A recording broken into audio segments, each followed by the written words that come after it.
Story গল্প চ্যানেলে এখন আপনারা শুনবেন পল্লী কবি জসীমউদ্দিনের লেখা একটি হাসির গল্প নাপিত ব্রাহ্মণ। কথায় বলে নাপিতের ১৬ চুঙা বুদ্ধি। নাপিত বাদশাহ উজির হইতে আরম্ভ করিয়া পণ্ডিত, বৈজ্ঞানিক, গায়ক, কবি, সওদাগর বহু রকমের লোককে খেউড়ি করে। খেউড়ি করিবার সময় সে তাহাদের নিকট বহু রকমের কথা শোনে, বহু রকমের কেচ্ছা কাহিনী শোনে। তাই সাধারণ লোকের চাইতে নাপিতের বুদ্ধি বেশি। হইলে কি হইবে, সবাই নাপিতকে অবহেলা করে, কিন্তু তাহার কাজটা এমনই বা খারাপ কিসে?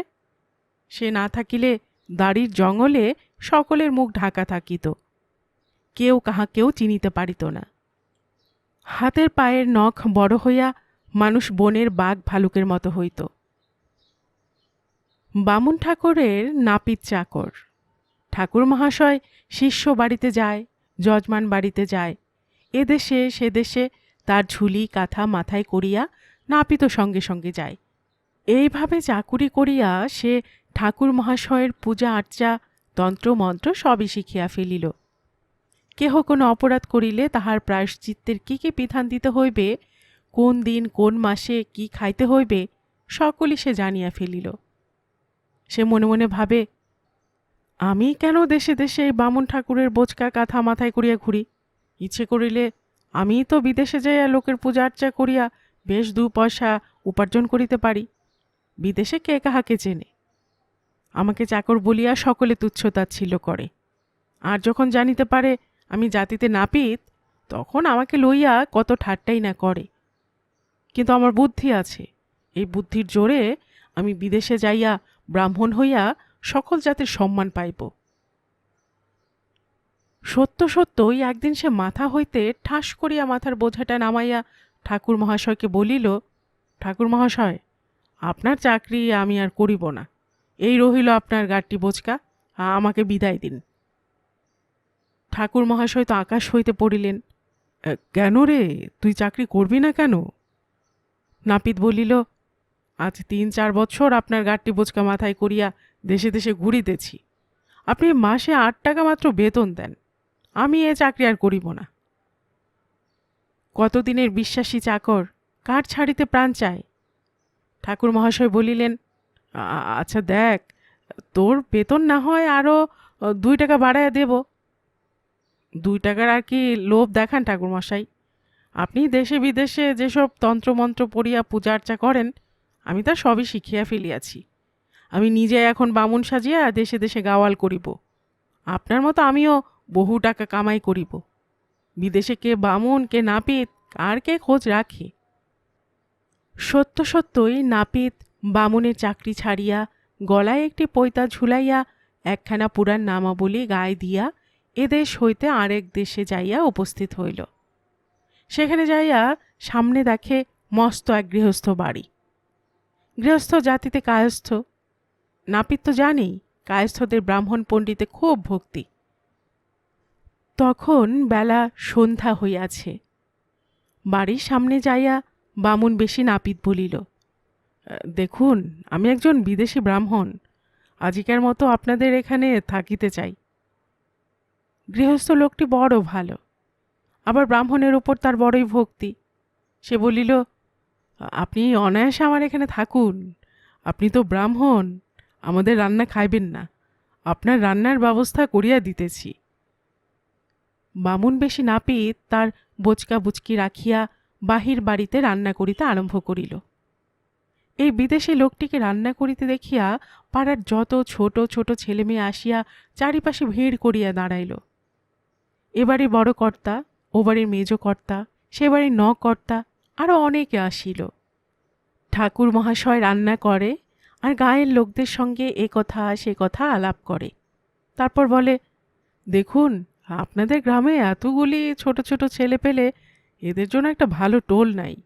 লেখাপড়া না শিখিয়া ইহারা সকলে মূর্খ হইয়া থাকিবে। গায়ের প্রধান উত্তর করেন, দেখুন, এই অজপাড়া গায়ে একজন ভালো বামুন পণ্ডিত নাই, এখানে কি করিয়া টোল খুলিব? নাপিত একগাল হাসিয়া বলে, আপনারা যদি ইচ্ছে করেন আমি এখানে টোল খুলিয়া আপনাদের ছেলেপেলেদের লেখাপড়ার ভাল লইতে পারি। আগেকার দিনে স্কুলকে টোল বলিত। গ্রামের মোড়ল যেন আসমানে চাঁদ হাতে পাইলেন। তিনি বলিলেন, বিলক্ষণ! আপনার মতো পণ্ডিত ব্যক্তি যদি ছোট ছেলেপেলেদের পড়ানোর ভার নেন, তবে কাল হইতে আমার এখানে টোল খুলিতে পারি। গ্রামের লোকেরা অতি উৎসাহে সারা রাত জাগিয়া টোলের ঘর তৈরি করিল। পরদিন সকাল হইতে নাপিত ছেলেদের পড়াইতে আরম্ভ করিল। ছোট ছোট ছেলে পেলে, কি আর এমন কঠিন পড়া? ক খ র বইও পড়ে নাই। নাপিতের তো বর্ণপরিচয় পড়াই ছিল। এদের পড়াইতে নাপিতের এতটুকু বেগ পাইতে হইল না। সোনাসন নাপিতের প্রশংসা নানা গ্রামে ছড়াইয়া পড়িল। এমন পণ্ডিত কোনো দেশেই দেখা যায় না। 7 শাস্ত্র তার মুখের মধ্যে পড়া। দেশে নানা রকমের আচার পদ্ধতি, নিয়ম কানুন, কুলাচার, লোকাচার, দেশাচার, এগুলির পানটুকু হইতে চুনটুকু খসিবার উপায় নাই। কেউ যদি সেই সব নিয়মের এতটুকু ভঙ্গ করে, অমনি ব্রাহ্মণ পণ্ডিতের কাছে ছুটিয়া যায়। তাকে জিজ্ঞাসা করে কি করিলে সেই অপরাধ হইতে মুক্ত হওয়া যায়। আর ব্রাহ্মণ পণ্ডিতেরা এরূপ অবস্থায় কত শাস্ত্র ঘাঁটিয়া, বেদ বেদান্ত উল্টাইয়া পাল্টাইয়া, কত অনুস্বর বিসর্গ শ্লোক আওড়াইয়া সামান্য অপরাধের জন্য বড় বড় প্রায়শ্চিত্তের ফর্দ দেন। তাহা পালন করিতে অপরাধীর জীবন অন্ত। কিন্তু নাপিত বেশি পণ্ডিত অত বই পুঁথি ঘাঁটে নাই। সে যাহা বিধান দেয়, অশিক্ষিত গ্রামবাসীরা সহজেই তাহা পালন করিতে পারে। কেহ আসিয়া বলে, ঠাকুর মহাশয়, আজ আমি গঙ্গা স্নান না করিয়াই 2টা সবরি কলা খাইয়া ফেলিয়াছি, আমার কি হইবে? নাপিত তৎক্ষণাৎ উত্তর করে, আঠালি সবরি কলা আনিয়া এই ব্রাহ্মণকে উপহার দাও, তোমার কোনো অপরাধ হইবে না। আরেকজন বলে, আজ রাতে স্বপ্ন দেখিয়াছি আমি রসগোল্লা খাইতেছি, ঘুমিয়ে খাওয়া তো অন্যায়, আমাকে কি করিতে হইবে? নাপিত উত্তর করে, বিশেষ কিছুই করতে হইবে না, 5.5 রসগোল্লা আমার কাছে আনিয়া দাও, আমি মন্ত্র পড়িয়া তোমার সকল অপরাধ খণ্ডন করাইয়া দিব। লোকটি খুশি হইয়া 5.5 রসগোল্লা লইয়া আসে। এইভাবে এটা ওটা ভেট পাইয়া নাপিতের দিন খুব সুখেই কাটিতে লাগিল। সেই দেশে ছিল একজন কুলীন ব্রাহ্মণ। তার 2টি মেয়ে। বিবাহের বয়স হইয়াছে, কিন্তু কুলীন ব্রাহ্মণের মেয়ের বিবাহে বরকে অনেক টাকা দিতে হয়। মেয়ের বাপ গরিব বলিয়া এতদিনেও মেয়ে দুটির বিবাহ দিতে পারেন নাই। সেদিন ব্রাহ্মণের স্ত্রী বলিতেছেন, বলি ঠাকুরমশাই, তোমার চোখের কি মাথা খাইয়াছ? ব্রাহ্মণ জিজ্ঞাসা করিলেন, কেন, কি হইয়াছে? গৃহিণী ঝঙ্কার দিয়া উত্তর করেন, ওদিকে মেয়ে দুটি যে কলা গাছের মতো বাড়িয়া উঠিল, এদের বিবাহের বন্দোবস্ত করিবে না? ব্রাহ্মণ উত্তর করেন, কি করিয়া করিব, আশেপাশে গ্রামে ব্রাহ্মণ যুবক নাই, কার সঙ্গে মেয়ের বিবাহের জোগাড় করিব? ব্রাহ্মণী বলেন, তোমার চোখে কি ঢেলা ঢুকিয়াছে? শুনিয়াছি গ্রামের টোলে যে নতুন পণ্ডিত মহাশয় আসিয়াছেন, তিনি বিবাহ করেন নাই, তার সঙ্গে মেয়ের বিবাহের প্রস্তাব করো না কেন? ব্রাহ্মণ উত্তর করিলেন, এ অতি উত্তম প্রস্তাব, কালই দুপুরে যাইয়া আমি টোলের পণ্ডিত মহাশয়ের সঙ্গে দেখা করিব। পরদিন সত্য সত্যই ব্রাহ্মণ দুপুরবেলা নাপিতের টোলে আসিয়া উপস্থিত হইলেন। দেশে একজন ব্রাহ্মণকে দেখিয়া নাপিত মনে মনে প্রমাদ গণিল, না জানি কোন কঠিন শাস্ত্রের ব্যাখ্যা করিতে পারে নাই, তাই আমার কাছে সাহায্য চাহিতে আসিয়াছে। হায় হায় রে, আজই বুঝি ধরা পড়িয়া যাই। ব্রাহ্মণ নাপিতকে শুভ সম্ভাষণ জানাইয়া বলিলেন, দেখুন, একটা হাতি যদি কাদায় পড়ে, আরেকটা হাতি দিয়া তাকে ডাঙায় তুলিতে হয়। একটা জাহাজ যদি বালুর চড়ায় আটকা পড়ে, আরেকখানা জাহাজ দিয়া তাহাকে টানিয়া জলে নামাইতে হয়। আমি ব্রাহ্মণ, আপনিও ব্রাহ্মণ, আমার বিপদে আপনিই শুধু আমাকে সাহায্য করিতে পারেন। শুনিয়া নাপিতের মুখ আরও শুকাইয়া গেল। এইবার বুঝি ব্রাহ্মণ কোনো কঠিন প্রশ্ন জিজ্ঞাসা করেন। কোনো রকমে ঢোক গিলিয়া নাপিত উত্তর করিল, তা আমি আপনার কি কাজে আসিতে পারি? ব্রাহ্মণ বলিলেন, আমার ঘরে দুটি মেয়ে আছে। মেয়ে দুটি খুবই সুন্দরী। কোনো ভালো পাত্র পাই নাই বলিয়া এতদিন তাদের বিবাহ দিতে পারি নাই। আপনি যদি দুইটি ফুল বেলপাতা ছড়াইয়া দিয়া উহাদের বিবাহ করেন, আমি বড়ই বাধিত হইব।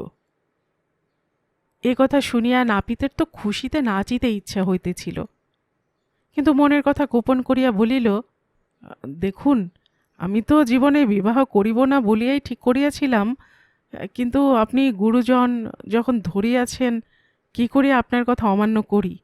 আপনিও ব্রাহ্মণ, আমিও ব্রাহ্মণ।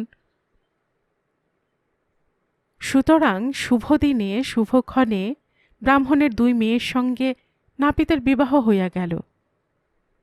বিবাহের কয়েকদিন পরে শাশুড়ি জামাইকে বলিলেন, তা বাবাজি, ওখানে তোমাকে হাত পোড়াইয়া রান্নাবান্না করিতে হয়? আমার বাড়িতে আলাদা ঘর আছে, এখানে আসিয়াই তোমরা বসবাস করো।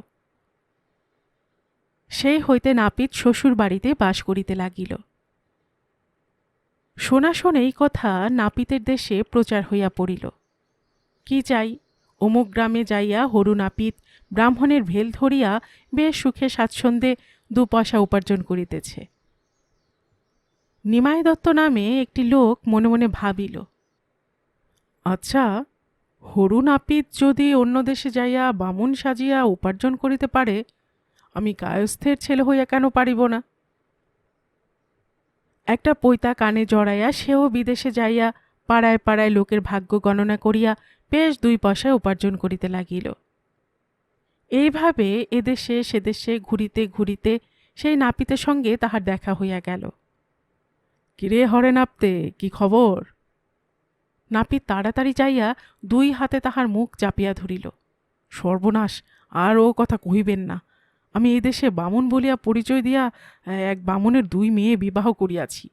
যদি কেহ জানিতে পায় আমি নাপিত, তবে আর জীবন থাকিবে না। এই দেশের লোক আমাকে মারিয়া ফেলিবে। এই 5টি টাকা আপনাকে দিতেছি, আপনি এখনই এদেশ ছাড়িয়া অন্য দেশে চলিয়া যান। নিমাই দত্ত বলিল, আমি যদি এদেশে কিছুদিন ঘুরিতে পারিতাম, তবে কমপক্ষে গোটা 10 টাকা উপার্জন করিতাম। নাপিত তাহার হাতের মধ্যে আরও 5টা টাকা গুজিয়া দিয়া বলিল, এখনই আপনি এদেশ ছাড়িয়া চলিয়া যান।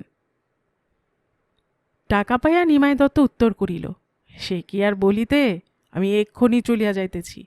তবে তোমার বউ দুটি কেমন বলিলে না তো? নাপিত বলিল, তাহারা দুজনে সুন্দরী, তবে বড় বউকে আমি তত আদর করি না, কিন্তু ছোটটিকে আমি অনেক গহনা শাড়ি কিনিয়া দিয়াছি। নাপিতের নিকট হইতে বিদায় লইয়া নিমাই দত্ত ভাবিল, দেখ রে, এতদূর যখন আসিলাম, নাপিতের বউ 2টা দেখিয়া যাইব না? নিমাই দত্ত খোঁজ খবর লইয়া নাপিতের শ্বশুর বাড়ি যাইয়া উপস্থিত।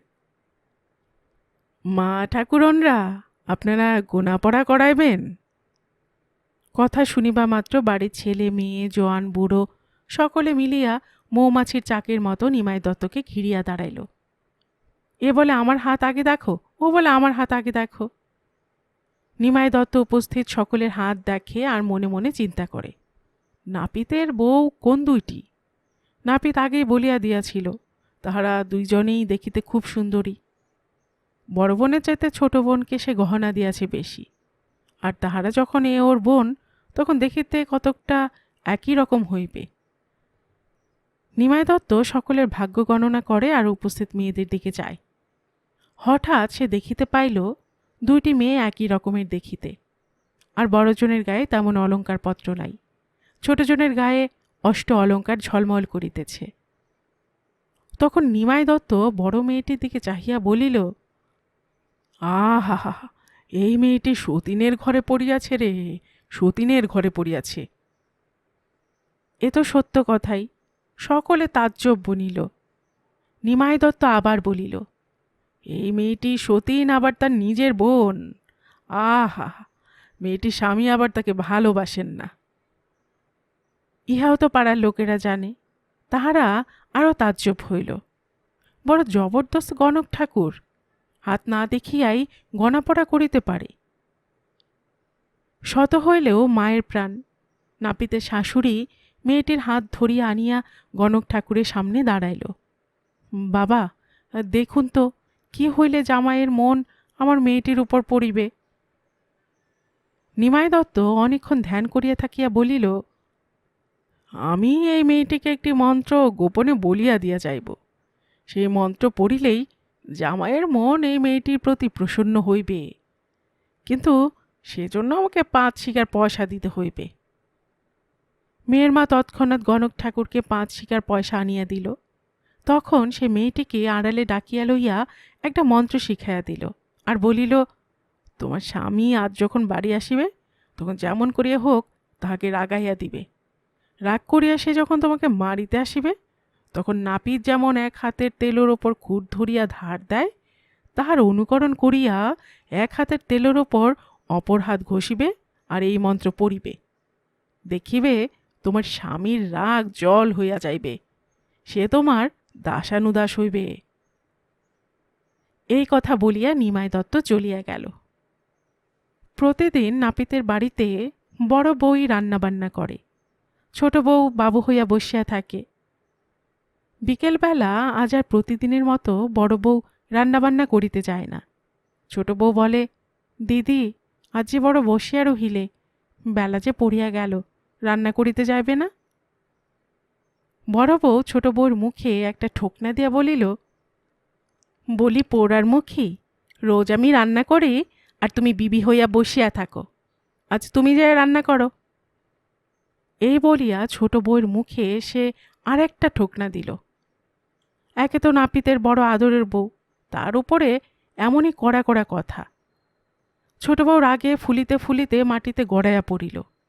বড় বউ তখন বেশ করিয়া সাজিয়া গুজিয়া মাথায় তেল সিন্দুর লইয়া চৌকির উপর বিবির মতন বসিয়া রহিল। এমন সময় নাপিত বাড়ি আসিয়া সুন্দর একটি কথা মনে মনে ভাবিয়া ছোট বউকে খুশি করিবার জন্য বলিল, হে কি গো আমার তোতা পাখি, আমার ময়না পাখি, কি করিতেছ? এ কি, তুমি যে ধুলায় গড়াইতেছ? ছোট বউ কাঁদিয়া কাটিয়া আছাড়ি পিছাড়ি খাইয়া উত্তর করিল, দিদি আমাকে মারিয়াছে আর আমাকে ভাত রান্না করিতে বলিয়াছে। কি এত বড় কথা? কোথায় বড় বউ? বলিতে বলিতে নাপিত দেখিতে পাইল বড় বউ মাথায় তেল সিন্দুর লইয়া চৌকির ওপর বিবির মতন বসিয়া আছে। তখন নাপিত খুব রাগিয়া উঠিল, কি এত বড় বুকের পাটা, আমার আদরের বউকে তুমি মারিয়াছ, দেখাই তার মজা। এই বলিয়া নাপিত একটা লাঠি লইয়া বউকে মারিতে ছুটিয়া আসিল। গণক ঠাকুরের উপদেশ মতো বড় বউ তখনই নাপিতের খুর ধার দেওয়ার অনুকরণে বাম হাতের তেলের উপর ডান হাত ঘষে আর মন্ত্র পড়ে। এসেছিল নিমাই দত্ত, বলে গেছে সকল তত্ত্ব, তোমার এত গুণ, তুমি নাকি এমন তেমন। এই মন্ত্র শুনিয়াই নাপিতের সমস্ত রাগ জল। হায় হায়, নিমাই দত্ত তবে সব বলিয়া গিয়াছে। নাপিত তাড়াতাড়ি যাইয়া বড় বউয়ের মুখ চাপিয়া ধরে, বলিস না, বলিস না, এ কথা আর কাউকে বলিস না। বড় বউ দেখিল মন্ত্রে কাজ হইতেছে, সে হাতের তেলের ওপর আরো জোরে জোরে হাত ঘষে আর মন্ত্র পড়ে। এসেছিল নিমাই দত্ত, বলে গেছে সকল তত্ত্ব, তোমার এত গুণ, তুমি নাকি এমন তেমন। নাপিত ছোট বউকে এক ধমক দিয়া বলে, কি তোকে ভাত রাঁধিতে বলিয়াছে তাতে হইয়াছে কি? ও হইল বড় বোন, তোর গুরুজন, ও যখন খুশি কাজ করিবি, তুই তার হইয়া কাজ করিবি। নাপিতের ধমক খাইয়া ছোট বউ তাড়াতাড়ি উঠিয়া ভাত রাঁধিতে গেল। সেই হইতে নাপিত বড় বউয়ের প্রতি বড়ই মনোযোগী। যদি বা নাপিত বড় বউয়ের ওপর মনের ভুলে কখনো রাগ করিয়া ওঠে, তখনই বড় বউ মন্ত্র পড়ে, এসেছিল নিমাই দত্ত, বলে গেছে সকল তত্ত্ব, তোমার এত গুণ, তুমি নাকি এমন তেমন। এই মন্ত্র পড়ে আর খুর ধার দেওয়ার অনুকরণে এক হাতের তেলের ওপর আরেক হাত ঘষে। নাপিতের রাগ অমনি জল হইয়া যায়।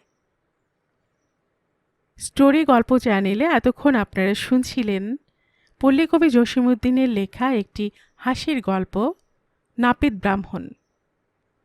আর এতক্ষণ গল্প পাঠে আমি আপনাদের সাথে ছিলাম রোমানা জাহান নূপুর।